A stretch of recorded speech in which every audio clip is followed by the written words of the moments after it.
मी तुझ्यासाठी काय आणलंय? हे काय आहे ती? अगं असं काय करतेस?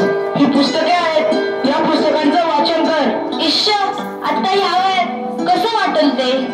हे बघ सावित्री, तू मला लग्नाच्या वेळेस वचन दिलं होतंस, आता नाही म्हणू नकोस. हे तुला करावंच लागेल. आजपासून तुझा अभ्यास सुरू. अहो, पण लोक काय म्हणतील?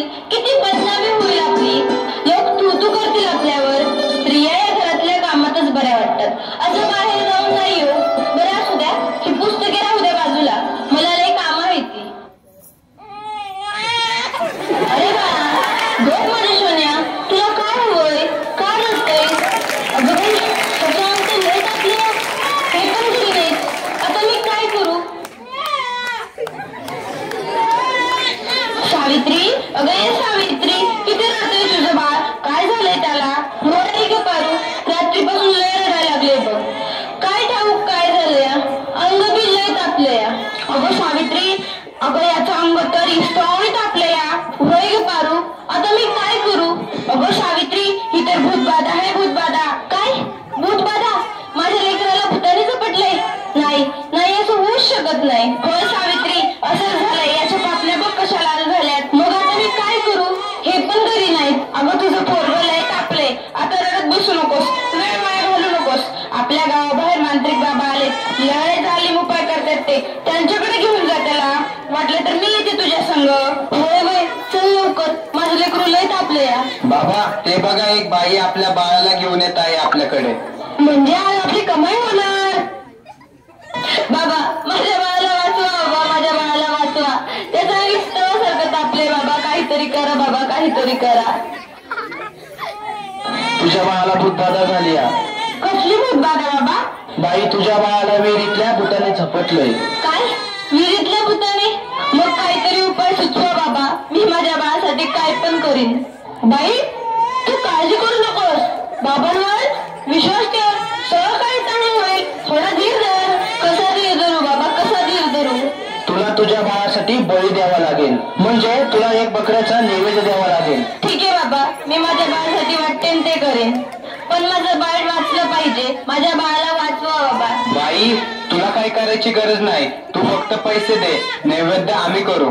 ठीक आहे बाबा, मी वाटेल तेवढं पैसे देईन, पण माझं बाळ वाचलं पाहिजे. हे घे अंगारा, दिवसातनं 2 वेळेस लावत जा बाळाला. बाबा की जय हो, बाबा की जय हो, बाबा बोले, बाबा बोले.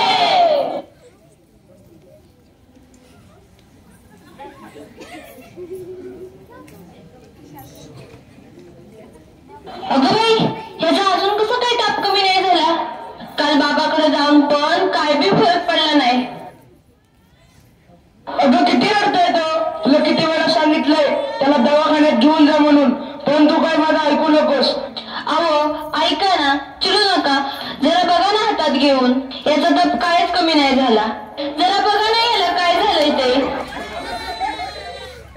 त्यावेळी तुला किती वेळा सांगितलं की घरात प्रसूती करू नकोस म्हणून. अशा वेळी एका आईचं आणि बाळाचं दवाखान्यात असणं किती महत्वाचं असतं, माहित आहे का तुला? अहो, पण पुरुषाच्या हातून प्रसूती करताना लाज वाटते. कसं वाटतं ते? त्यावेळेस दवाखान्यात कुठल्या महिला डॉक्टर पण नव्हत्या. मी कशी करणार होते प्रसूती? अगं याचं अंतर तव्यासारखं तापलंय, अशी कशी गाफील असतेस तू? अहो, मग काहीतरी करा ना. दादा, लवकर जाऊन वैद्यांना बोलव. हे काय करतेस तू? मी याला देवाचा अंगारा लावतीये. बसकर सावित्री, हा सर्व अंधविश्वास असतो. अहो, जरा विश्वास ठेवा. हे बघा, याचा ताप कमी होतोय. कपाळ पण अगदी थंड पडलं. या बघा ना जरा. उठ ना बाळा, उठ, डोळे उघड. हे बघ, तुझी मम्मी तुला बोलवतीये. उठ ना पिल्लू, आई तुला आवाज देते. उठ ना बाळा. काय झालं? अहो, याला काय झालं? हा उठत का नाहीये आणि डोळे पण उघडत नाहीये. ए बाळा, उठ ना. काय झालं? अहो, काय झालं याला? हा सात गप्प गप्प काय? ए उठ ना बाळा, काय झालं तुला? अहो बघा ना जरा. नाही राहणार मी अडाणी. मी शिकेन, मी नक्की शिकेन. कारण उद्या एखाद्या कुणी आईला उपचाराच्या कमतरतेमुळे आपल्या बाळाला मुकावं लागणार नाही. मी शिकेन, मी नक्की शिकेन. शाबास सावित्री, शाबास. मला तुझ्याकडून हीच अपेक्षा होती.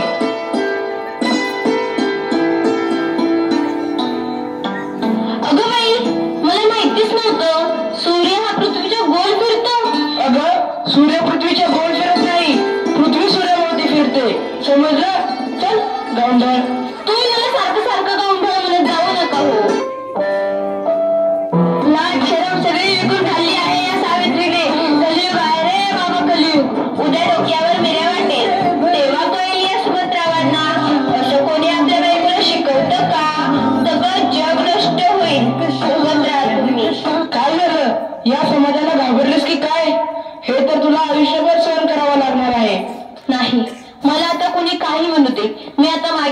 नाही. मी शिकेन, मी नक्की शिकेन. मग चल माझ्या बरोबर. पोस्टमन, सुमंतरावांचं घर हेच आहे का? तुमची दिल्लीहून टार आलीये. सावित्री, तुला दिल्लीवरून तार आलीये. तुला दिल्लीला जावं लागेल. तुला दिल्लीला पुरस्कारासाठी बोलावलंय. तुझा सत्कार होणार आहे. काय? आज हे फक्त तुमच्यामुळे शक्य झालं, नाहीतर मी एकटी काहीच करू शकले नसते. कॉंग्रॅच्युलेशन्स. Keep it up. महिलांचा सन्मान वाढवला तुम्ही. आज माझ्या हातात ही डॉक्टरकीची पदवी नसून उद्याच्या त्या सोनेरी क्षणाची चावी आहे, ज्याच्यावर आजपर्यंत फक्त अंधविश्वास व नकारात्मकतेचे कुलूप लागले होते. माझ्या देशात अशा अनेक महिला आहेत ज्यांची स्वप्न चुलीच्या धुरात हरवून गेली आहेत. मला असं वाटतं ही स्वप्नांची पतंग खुल्या आकाशात उडावी आणि प्रत्येक घरात सुमंतराव असावे, कारण हे या पतंगाच्या दोऱ्याला कधीच कापू देऊ नये. हे करणं खूप अवघड तर आहेच, पण अशक्यही नाही.